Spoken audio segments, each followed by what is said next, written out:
Hey, Jory, great to have you here. Thank you for joining me today. So Thanks for I having am me. here with Jory Burson. Jory is the Vice President of Standards at the Linux Foundation.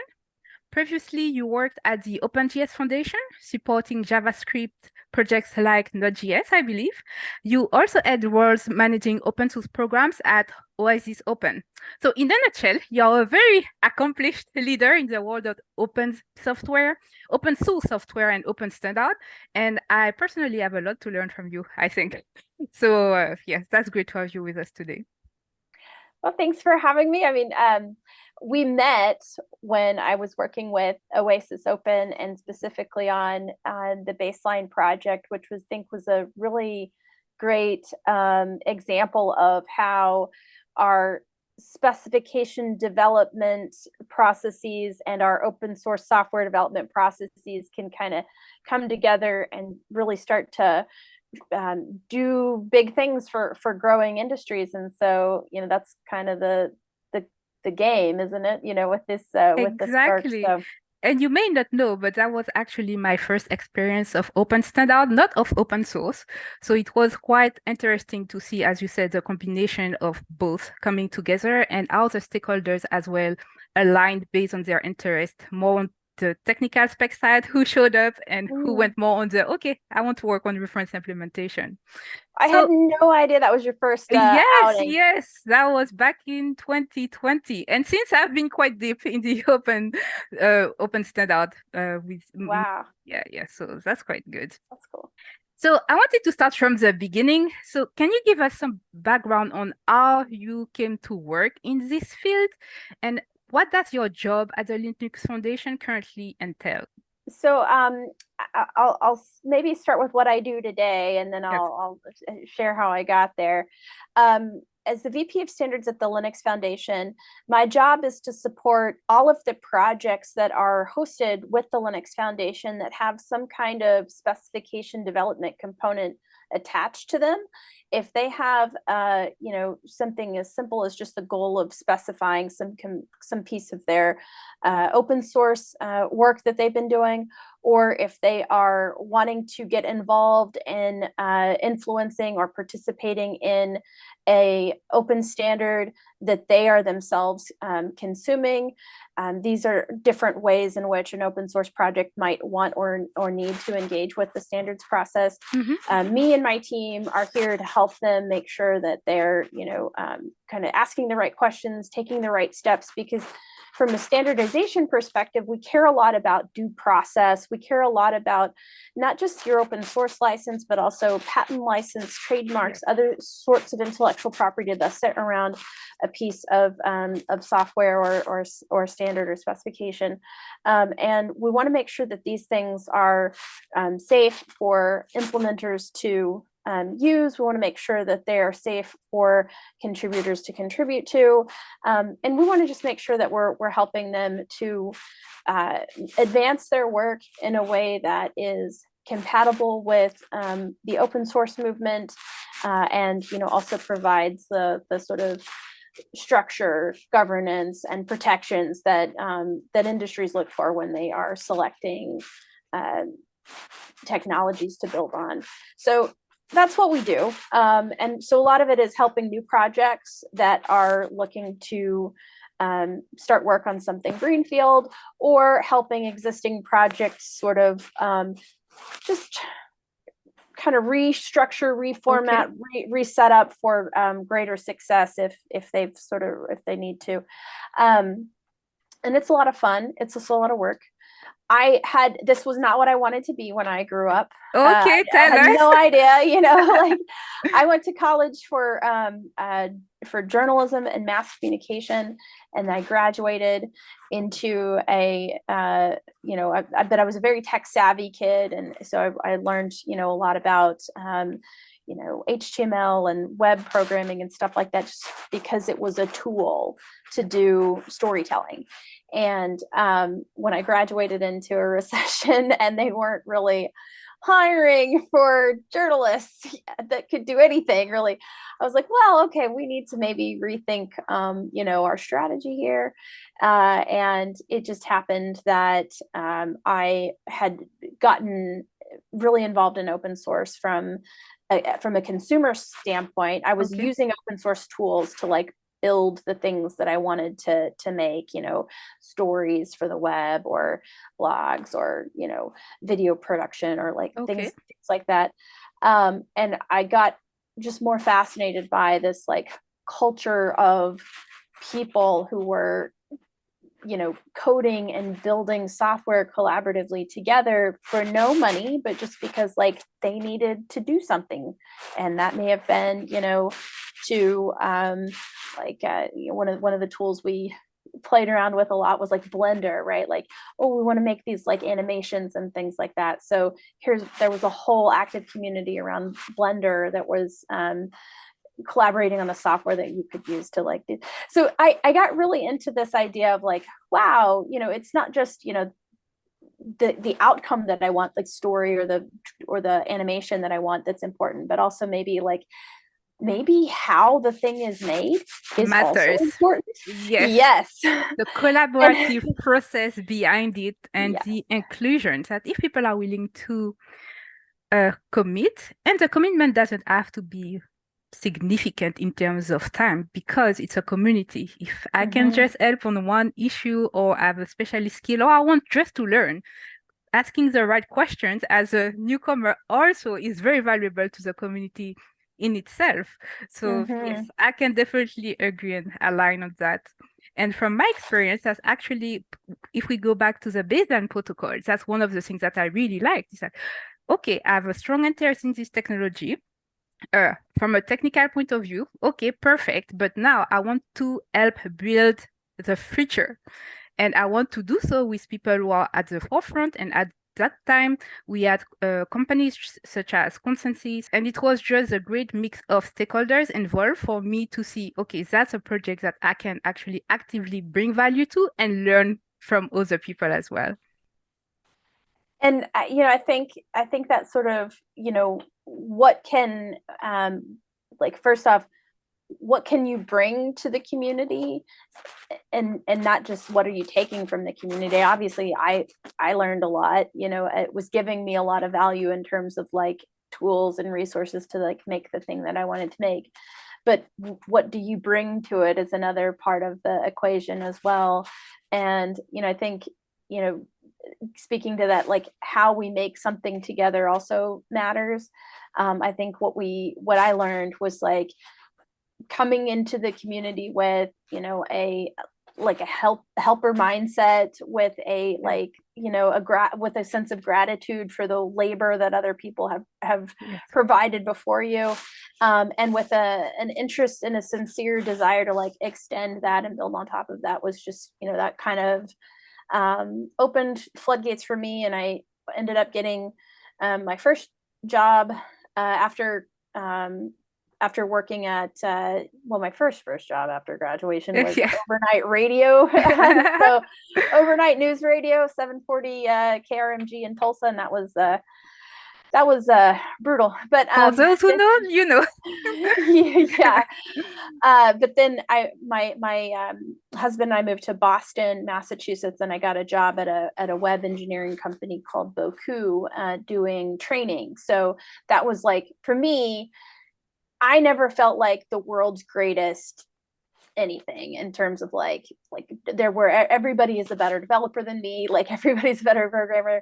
I had a sincere like learner's mindset, and I wanted to help other people learn too. So they hired me to do training, and at the time that was like 2012. So it was like a lot of web technologies, JavaScript and Node and jQuery and all these different front-end frameworks that were really popular. And you know, so then after that it was just sort of, again, you were hooked.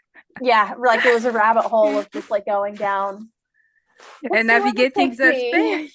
Yeah. So from your experience, because you have been across different organizations, different projects, personally and professionally, what would you say are like the top 3 benefits for organizations? So you did say about individuals, this sense of collaboration, bringing value to the community, and be grateful of the work of others, but from a business point of view, Mhm. what are the top three benefits that as an organization, why should I commit to the work with potential competitors? Yes, with potential customers as well. So I can see the strategic value with potential partners. So participating in open standard development, what does it deliver for business? And why would they do that instead of just waiting for other people to do the work?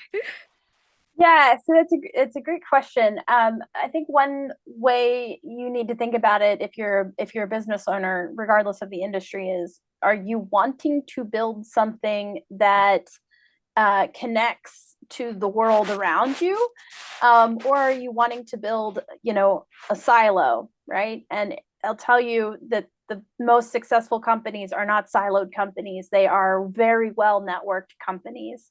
Um, what an open standard does for your organization versus, one that you may build yourself or buy into as a proprietary standard is extend the thing that you're trying to do through, say, interoperable, technologies or shared APIs, or even, common languages and schemas and things like that.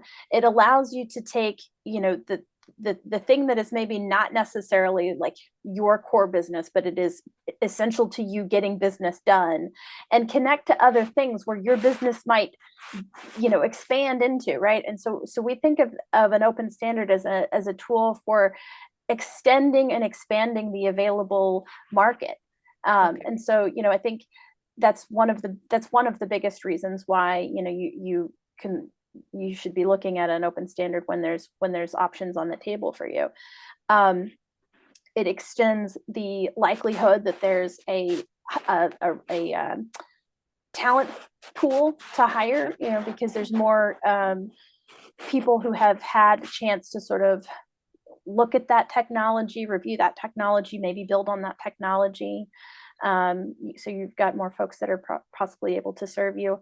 And then it also extends, like if you look at it from like a cost of ownership standpoint, right? Mhm. If you've bought into someone's proprietary thing, you're probably always on the hook for that company to provide you the service or the support or whatever for that proprietary thing. Yeah. If you're buying into an open standard, even if it's one that you're paying someone else to implement for you, chances are there is a marketplace of vendors who can help you and support that if you don't want to bring that capability in house. So from a economic advantage standpoint, there's a number of different ways you can look at it. I mean, it's all going to come down to what is your business, what are you making, what are you selling. But I think over time, open standards prove to reduce risk and reduce cost of ownership for companies, and it's not even a competition. Okay, I will Um, ask a tough question. So, if we think about the current climate, realistically, and this is feedback that I hear from companies that have been involved in open standard before, and maybe now they take a little bit of a step back because they need to focus on those priorities. More short-term standards are, standard development in particularly are quite long-term and strategic endeavor, I would say.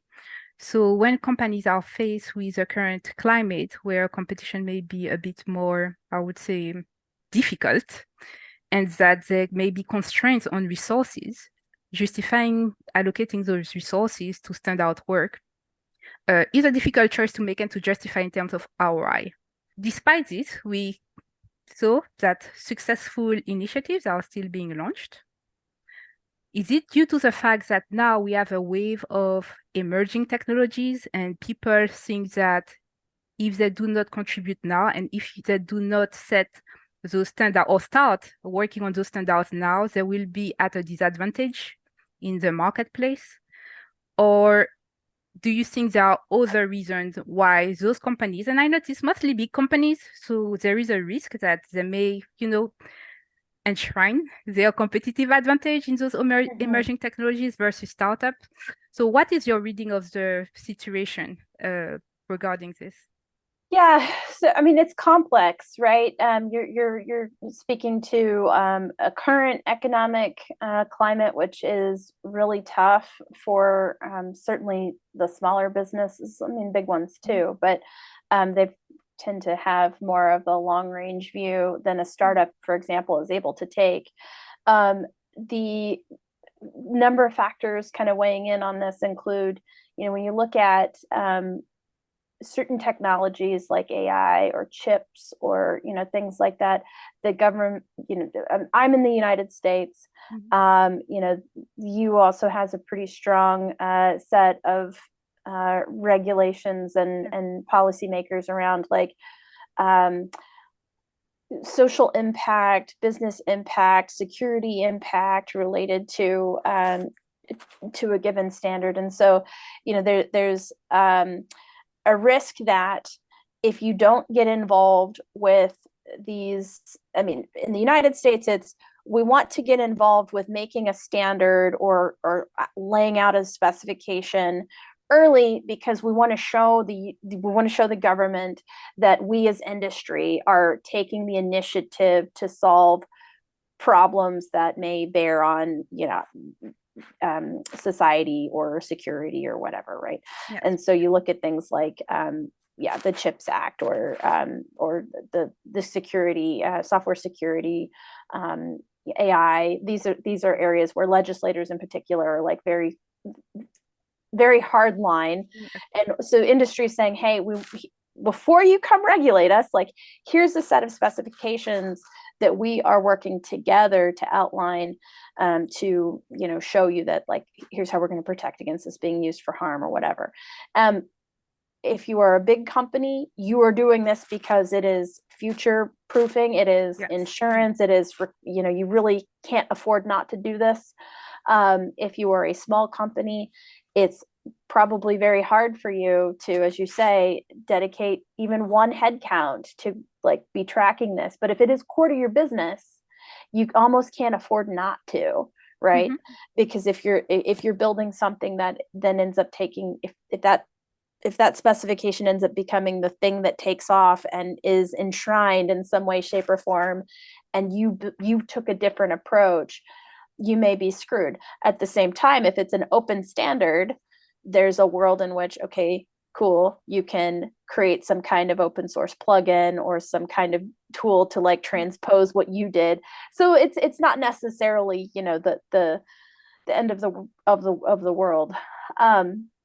So I think, but to your point around like how are people making these decisions, I think one is what's happening in policy making today, and that is increasingly something that we're having to pay attention to and advise on and sort of think about in the open source and open standard space. And then two, it's like how fundamental is this technology to your business, to your product? Are you trying to like build a platform and you want to make sure that like all you have a whole developer ecosystem and that people can build on top of that, in which case you again cannot afford not to build something that is collaboratively made with other people, that is open, that is well documented, because one company can't do that. It requires an army. Yes. Do you have an example of success both from, I would say, first example of success that you have seen in your career where open standards made a significant difference for a smaller business/startup that you could share with us? Yeah, so I think a lot of the smaller companies tend to find success when if they get in early to a specification or to an effort, and then they become sort of that because they were one of the first to implement it in their product, or they were one of the first to sort of lead the way. And then what you kind of see after that is like services, right, that kind of go, because now there's an arm of the business which is well equipped and well capable of like delivering on that, so there'll be a service component to it. There's a lot of examples of this in the security space. Okay.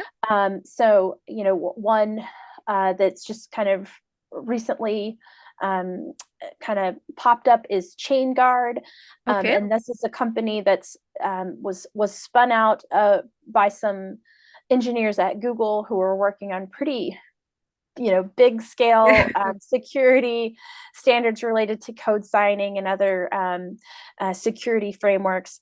And now they have spun out ChainGuard, which does a lot of implementation work. They have some products that are kind of servicing, clientele to implement code signing and that sort of thing in their system. So really great. And those standards that they're working on, I think, are OpenVex, Salsa, SigStore has a specification that they've been working on. There's a number of NIST standards as well. So there's a kind of a whole little category of spec standards that are of security standards that they've been doing.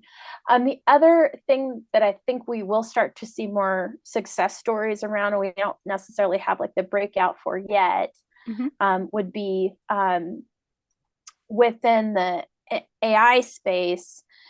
There is a real need to be able to understand like what is the provenance of a piece of material, like where did it come from?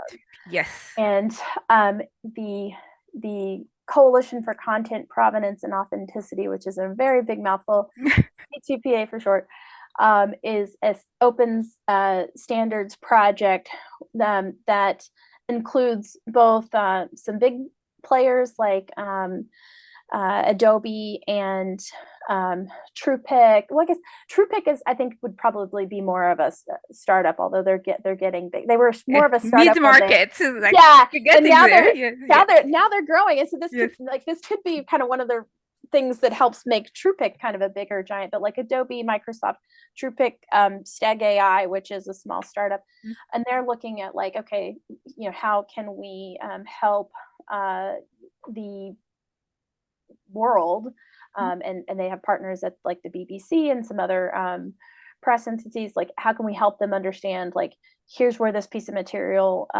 originated, where and how it was changed along the way, because it got brought in from a Nikon camera into an Adobe Photoshop application, and the following things changed about that, and so on. So that will be, I think, another space where smaller businesses are going to be able to like show a lot of value, because there's a lot of things people want to know about that. And if you've got a good standard or schema, which is what this is, to really explain what's happening along the way, you can do a lot with that. So. Yes, definitely. And it's showing leadership and it's building trust. A company of any size, but particularly a smaller company who is willing to invest the time, and it's an expertise in itself. You may be very technically strong in your field, but writing standard, collaboration, this is, I found from my experience that it does require another set of skills. There is a lot of conflict management that can open, and conflict is not necessarily a bad thing, or I would say managing interest of different parties or position, why we should go with that approach rather than that approach. So being able to converse with different companies, and it does at least create the perception from a smaller business point of view that we are serious, we are credible, we want to be at the forefront. This is what we have been doing. We understand why we can justify. So for our potential customers, for regulators, but also for partners, I do think that it provides a level of confidence. And I've seen some businesses, startups and mid-market businesses leverage this to their advantage on their website from a PR point of view. And it's the right thing to do.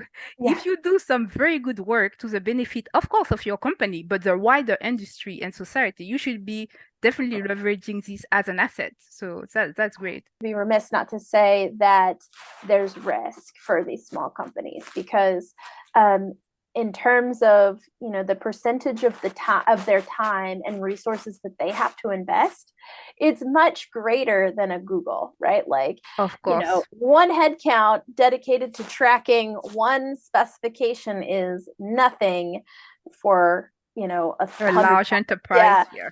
For your 10-person startup, that's quite significant. And so I think that's another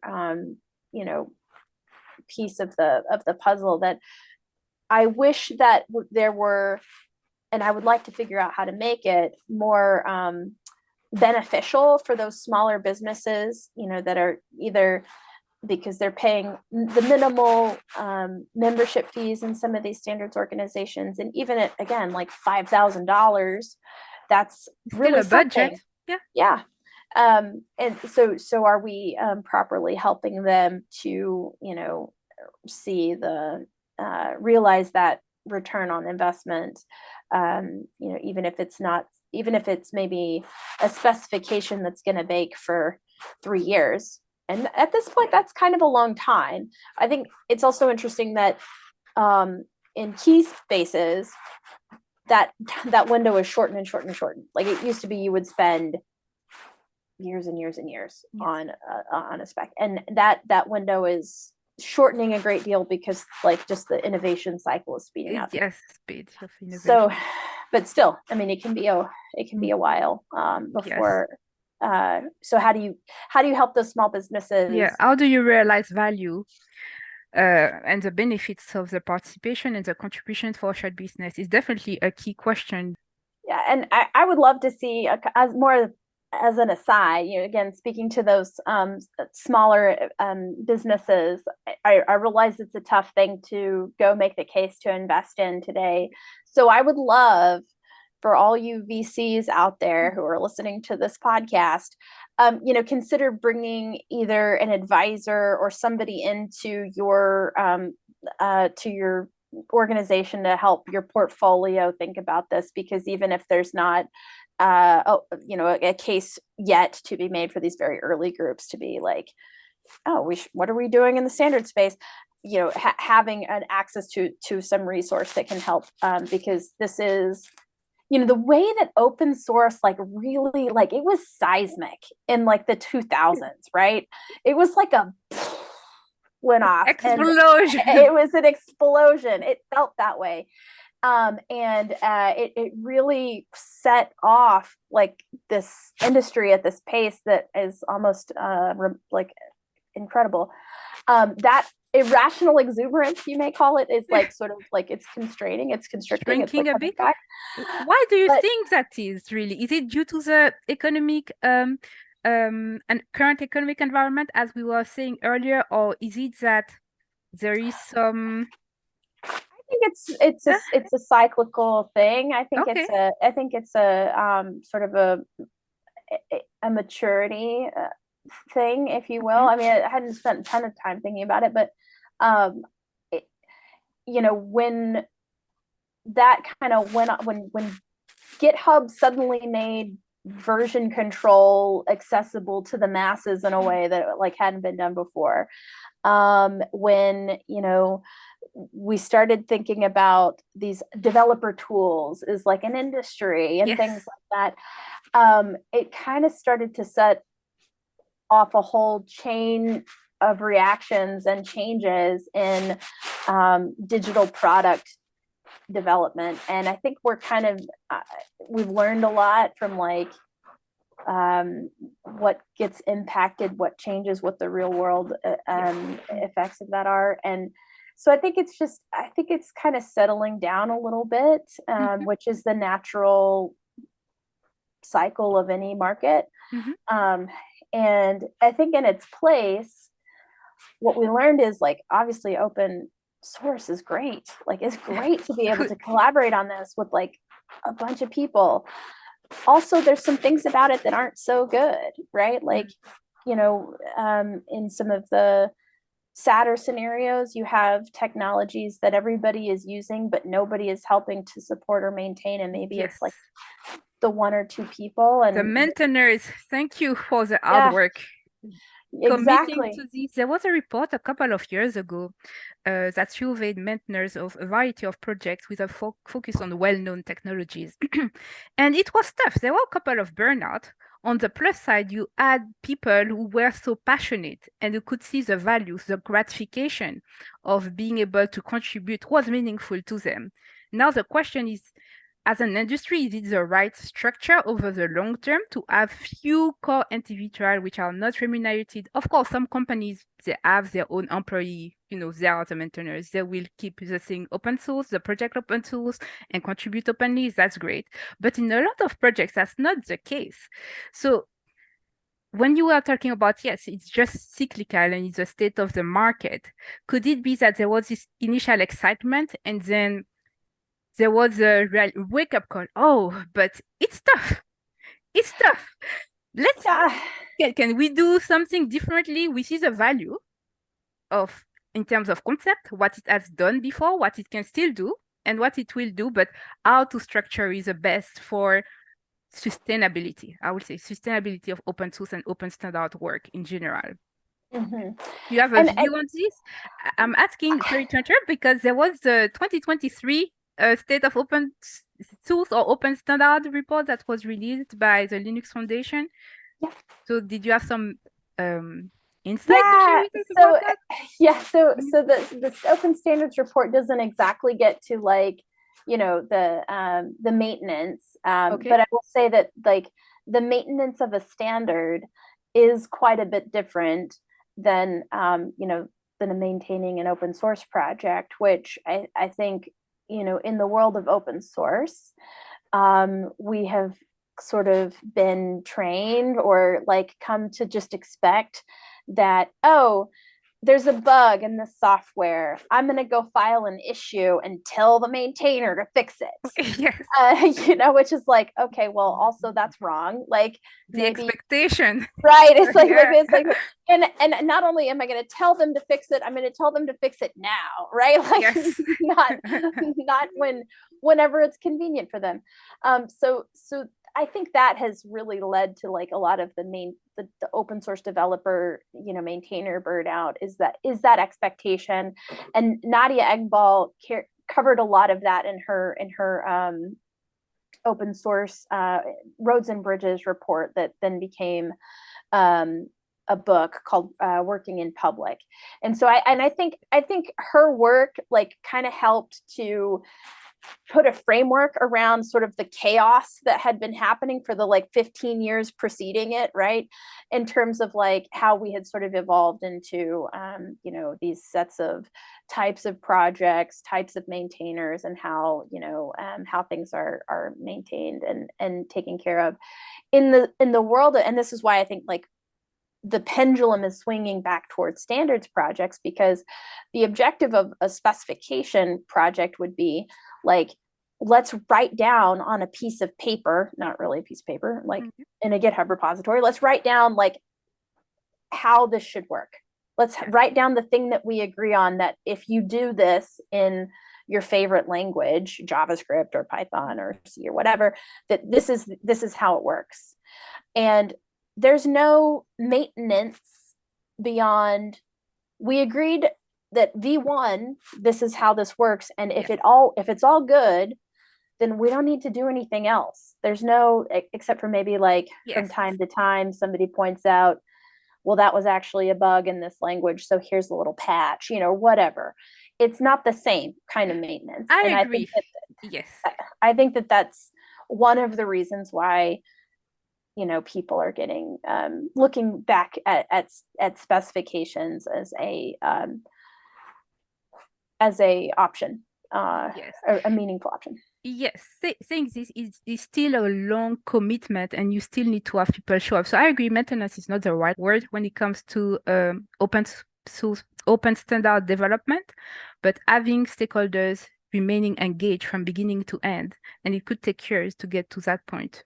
Uh, what, how do you ensure within the Linux Foundation or on your experience that the right set of stakeholders keep showing up to deliver that work in the time frame, which is not so long that people just keep dropping because they need to redirect based on their Yeah. priorities, based on the market as well, etc. That's a great question. And I mean, I think that's a problem, whether it's a standards project or an open source project or any other project. Are you bringing the right, stakeholder groups to the table and engaging them so that, the problems that you want and need to solve for are actually solving for the problem. In the specifications projects that we work with, we put a lot of emphasis on project scope. Mhm. What is it that we are trying to do, and who's impacted by this? And when we're putting, especially if it's a new project that we're pulling together, are we bringing do we have representatives from all of these kind of stakeholder groups are going to be impacted? If we're missing a group, what can we do about that? I mean, that's a big part of that sort of initial, what is this, is the scope, and who needs to be there. Beyond that, if it's a project that's been going for some while, you're looking at, okay, where are we seeing implementations? Which types of organizations are taking the time to bring this in? How is it solving their problems? Do we think that there's another industry that needs to be, in which case, like, you might see the projects form some kind of like industry group or some kind of like community space or something to go figure out what might the needs and requirements and use cases for a different industry look like. And I think that if the project is particularly proactive about this, because they're solving for maybe something that's a little bit bigger than just the immediate problems that they have, they typically will find success with that. But if it's mostly, we've got a problem that really is just, because not all specifications and not all lowercase s standards are going to be these big seismic things that are like, Exactly. and most of them aren't. Most of them are going to just be within our industry. We have a industry-based standard that says we work this way and this is how things go, and that's fine. Yes. That's what I call specification market fit. Would you agree that specification development, standard development is very similar to product development? You need the scope, you kind of need the roadmap, you need to understand what goes into it and what market it serves. So that's one of the things that I tend to focus on. What problem does it solve? What type of stakeholders? Because at the end of the day, when the product you go to market, it's the same for specification, you need adoption. And the better the adoption within the targeted stakeholder groups, the higher the chance that the specification is really bringing value to the industry and impacting over the long term as well. So is there something that when working with specification working groups, developing outreach and go-to-market specification, is this something that you have seen done a lot consciously? Of course, people think about it, outreach, who should we bring on board? But could that be a thing to properly think about it? Like, look, a spec is a product. It's not a product. Sorry, let me rectify.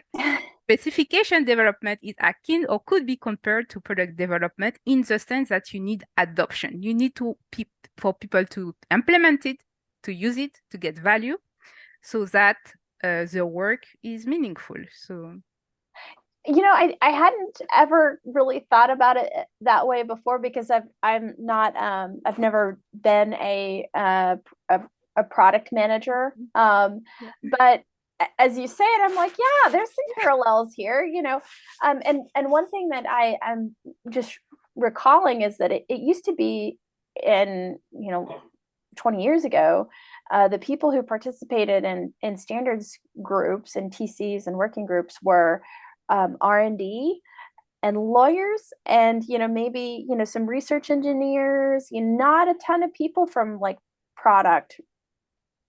Okay. And now that's a lot of who we see showing up is engineers and product managers and folks who have, because these are things that are going to get consumed hopefully immediately within the organizations that are contributing to the standard.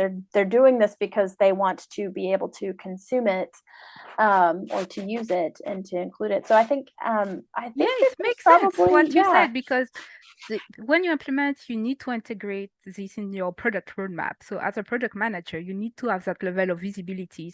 That's what you were saying a moment ago. The approach or the direction that I'm taking as a company in developing this product does not conflict with the overall direction of the industry. So if I don't have a product manager or, some not purely researcher or developers contributing on the technical side, but somebody who has the other view, the side of the business. Okay, this is what we are trying to build. This is the industry we are trying to compete within. So it makes sense that the shift is happening. because it leads to faster adoption. And I think it could be easier to justify ROI because the product manager can then report back, or if they have also developers in the working groups or in the teams, say, look, this is what is being discussed. How would that impact this feature or this set of features or these new tools that we are building? And if we had to comply, if we choose to do differently, and this actually goes through and get adopted, what will be the impact? How fast can we make this change and adopt this specification?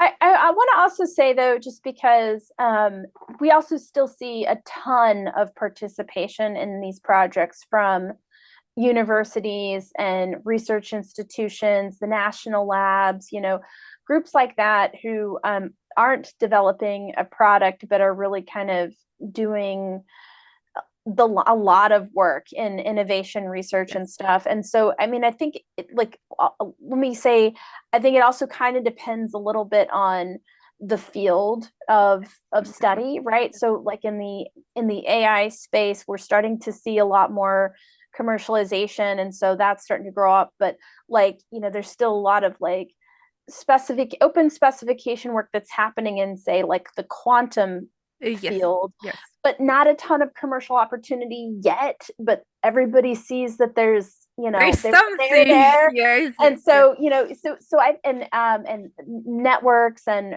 new protocols and things like that tend to come out of these research institutions first, after sometimes decades of study. And so it's not all like the tech companies that are driving this. Bias. That's kind of the stakeholder groups that I'm mostly involved with. But you mentioned quantum technologies. Is it not a bit early? Why do I ask? Because there is a fine balance between innovation. It goes so fast. So how can we really add specification or standardization around technologies which are still very, very much emergent, very, very much in a state of research when it comes to the quantum technologies and quantum computing? So what are they actually working on? What are they specifying? What are they currently agree on? And maybe that's yeah. Well, I mean, with the caveat that balance between innovation versus specification standardization work in the field of emerging technologies in general. I mean, I obviously, with respect to quantum, with the caveat that I am not a quantum researcher, that was right? a tricky question. Actually, it is a tricky question, but I think it's a good one. Like, so what is the value to these groups who are in that space? And I think about it a lot like the scientific method of like, okay, if we agree that maybe this could work like this, what paths are closed and what paths remain open if we want to get to the spot over here? And so it's to me, I think a lot of what has happened in these more research focused specification communities is a world of discussion around the possibilities. If we agree that this could, A could work like that, and that might open up opportunity in this area over here, but close the door over here. What if we need to keep that door open? And so I think there's a lot that happens early on around like, okay, agreement, let's go test and see what happens. Let's see if we can now, because we think mathematically or from a scientific perspective it could work like this, but we have to go implement it. We have to go see, like, do the chips support that? Empirical evidence. Empirical evidence. Exactly. It's the scientific method. And so and I think I think what's interesting in that space is like now chip technology is catching up with what they, mathematically should be able to do. And so, there's a lot of like back and forth between that, like, hypothesis, test, run tests a bunch of times, and go back and confirm or modify. And that's I think that's super valid and really meaningful. Yes, definitely. So are there any technologies that you are personally excited about? So I mean, I think a lot of them actually. I'm kind of just a nerd for just tech in general, but I do think I mentioned earlier C2PA and their work. I'm really excited about that because, the floodgate of AI tech that's a Pandora's box. We're never going back to the before times. Like we're never going back to pre-internet. We're never going back to pre-AI. So now the question is, how do we use this technology in a way that reduces harm and doesn't cause unintended consequences, negative unintended consequences. And I think that C2PA and the related projects around, governance of AI and, tracking of AI is really, really important because it's where like our rights as human beings and citizens intersect with like, how does the technology that we use us? Yes. How does it use the thing that we, the stuff that we've output? Yes. And it's also going to shape, in the coming decades, like law, our legal framework, or like, so that's really exciting. It's kind of exciting, scary, but like, I'm going to lean into it and just try. And so that's one that I'm really excited about. Yeah, I'm gonna go with that as being like the space is probably the most exciting. Okay, that's great. So, two final questions. So the first one, do you have any recommendation for startups, mid-market companies that have no experience being involved in open specification, open standard work? And where can they find you or your team? How do they get started? How do they get involved? Those are good questions. The first resources I would send them are probably a handful of different websites and resources that some of the folks in the commercial open source VC space have been producing lately. I think that's really great. Because Joseph Jacks is one such person. Heather Meeker is an attorney who works with Joseph Jacks at a VC.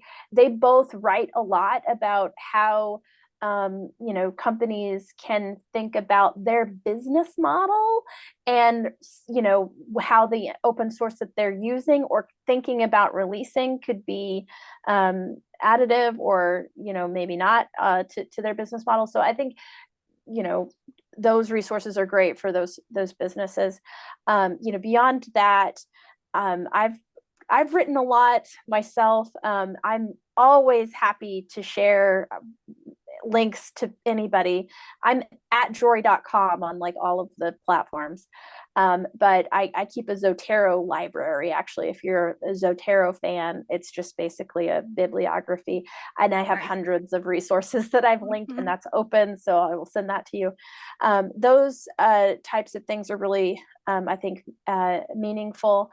The Linux Foundation also puts out a lot of research on our website, the linuxfoundation.org/research, I believe. There's a lot of reports on like jobs, state of open source, security, different industry reports, open source and fintech, obviously the open standards report. So really good resources. It just depends on kind of what space are you in and what is your business? Yes. Yeah. Okay, great. Well, thank you so much for your time. I appreciate you joining me today. Yeah, And it's been if there fun. is anybody who enjoys the conversation, well, you shared all the information, so please do take action. All right. Thanks for having me. Thank you.